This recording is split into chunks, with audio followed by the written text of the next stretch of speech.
You know, we have a lot of respect for St. Paul, not only their players and their style of play, their coaching staff, and of course the leadership that those seniors, how well they play.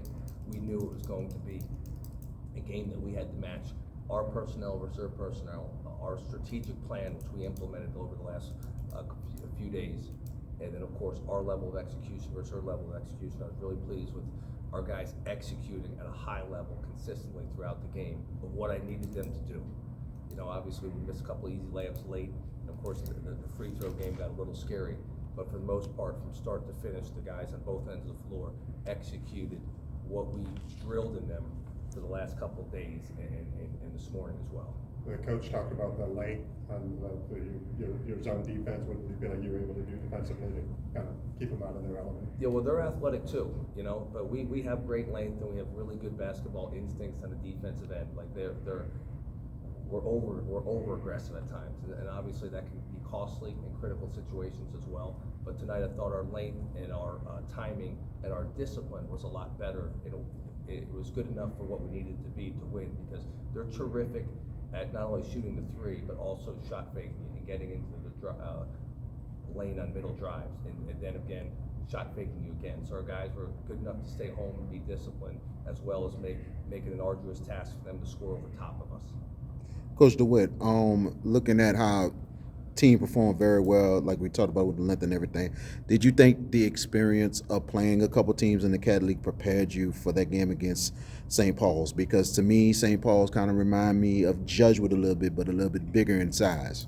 Well, St. Paul's is a very worthy #1 seed. They would have, been just as good in the Catholic League as they were in their own district.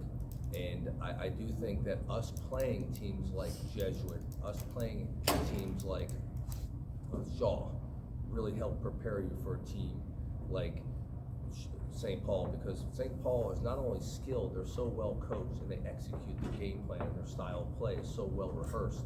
Those guys have a great feel for when to pass, when to shoot, when to cut, when to move off the dribble and relocate in space.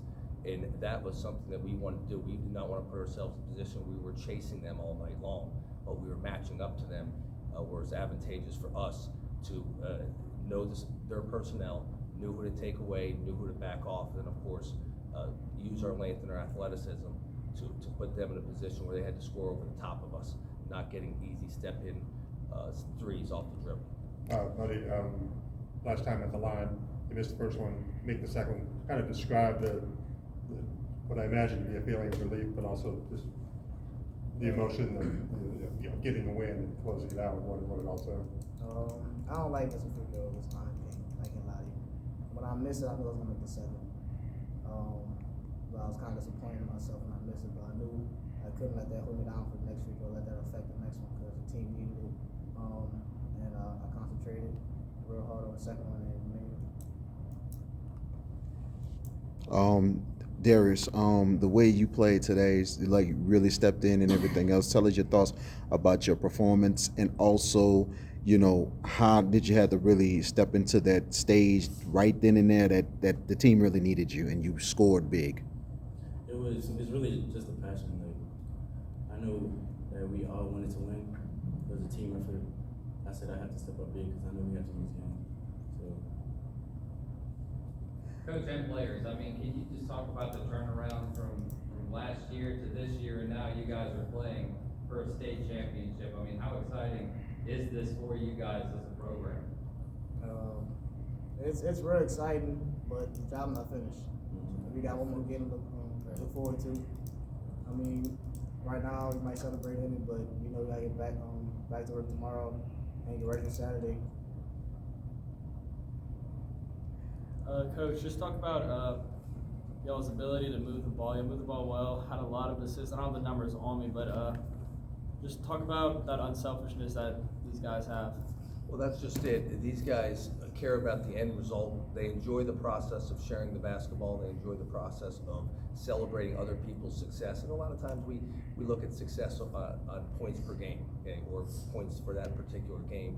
And these guys really relish in the fact that they can help their teammates get easy buckets off their dribble penetration, off their unselfishness, their one more passing. And of course, playing within the framework of what we want to play in terms of our transition game or our half-court game. And Buddy's been a catalyst for us. He's played outstanding basketball from the second round of district to this point. And these guys know who can score in what spots, and they work to get those guys in favorable spots. And a lot of times that's able to work out. Like today, I didn't realize we have 52%.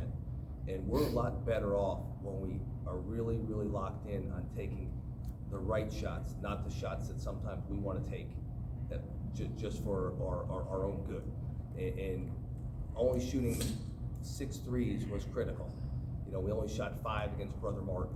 Games where we've lost this year, we've hoisted up some ill-advised shots, and we kind of got rushed into some unfavorable positions, and we felt like we had to kind of do it ourselves, and that didn't work out too well. So I think the guys have watched enough film, we do a lot of analytics and study the numbers, and the guys have been a little bit more disciplined in their approach to what's a good shot, what's an unfavorable one. Artur, looked like you was not nervous out there. You made a couple big shots and everything. I know one of them was a 4-3. Looked like you had a lot of confidence in you.